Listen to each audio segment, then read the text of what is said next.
اسلام آباد اور کراچی میں ڈینگی کیسز میں مسلسل اضافہ۔ اسلام آباد میں ڈینگی سے ایک اور مریض جاں بحق، تعداد 4 ہو گئی، جبکہ کراچی میں ڈینگی سے ایک ہی دن میں 7 افراد جاں بحق ہو گئے۔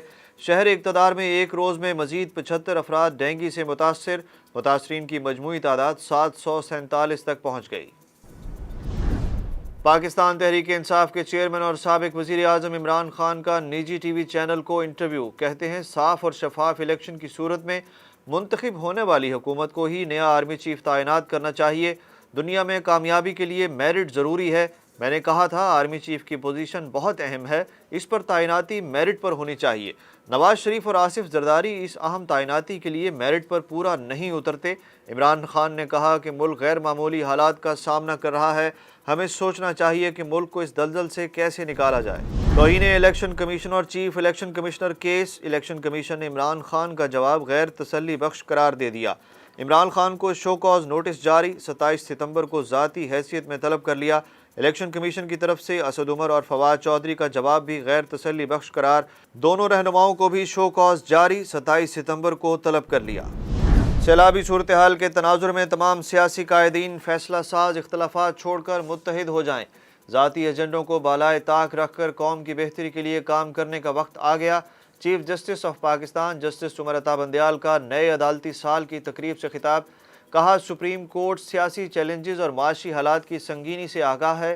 سپریم کورٹ عدلیہ، افواج پاکستان اور الیکشن کمیشن کا بھرپور آئینی تحفظ کرنے میں پرعزم ہے۔ پی ٹی آئی کے سابق وفاقی وزیر علی امین گنڈا پور قوم کے معماروں کو دھمکانے لگے۔ واٹس ایپ پر علی امین کے گومل یونیورسٹی کے وائس چانسلر کو دھمکی آمیز پیغامات۔ کہا مستعفی ہو جاؤ ورنہ زبردستی نکال دیں گے۔ وی سی نے پی ٹی آئی رہنما کے خلاف کارروائی کے لیے گورنر خیبر پختونخوا کو خط لکھ دیا۔ علی امین گنڈا پور گومل یونیورسٹی کے طلبہ اور اثاثہ جات تقسیم کر کے مجوزہ زرعی یونیورسٹی کو منتقل کرنا چاہتے ہیں۔ وزیر اعظم کی زیر صدارت وفاقی کابینہ کا اجلاس آج ہوگا۔ 6 نکاتی ایجنڈا جاری۔ سیلاب کی صورتحال، امدادی سرگرمیوں کا جائزہ لیا جائے گا۔ حج کوٹے سے اضافی بکنگ پر تحقیقات سے متعلق فیصلہ ہوگا۔ 10 ادویات کی قیمتوں میں اضافے کی تجاویز کابینہ میں پیش ہوں گی۔ سندھ سیلاب متاثرین کی مدد کے لیے ڈرامہ ارطغرل میں عبد الرحمن الپ کا کردار کرنے والے سیلال آل کی کراچی آمد۔ ترک اداکار سیلال آل نے متاثرین کو راشن تقسیم کیا اور سیلاب متاثرین کے بچوں کے ساتھ وقت بھی گزارا۔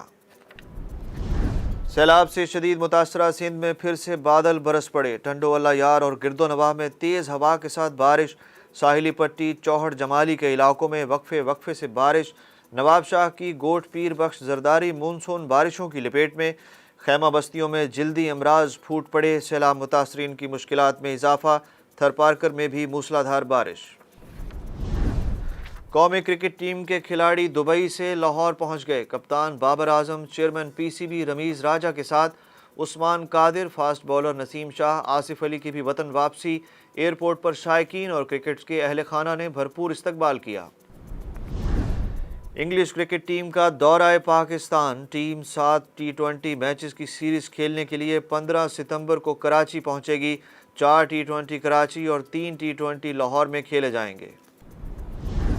اور مزاح کی دنیا کے بے تاج بادشاہ اداکار لہری کو مداحوں سے جدا ہوئے 10 برس بیت گئے۔ 200 سے زائد فلموں میں اداکاری کے جوہر دکھائے۔ برجستہ جملے لہری کے مزاح کی خاص بات تھی۔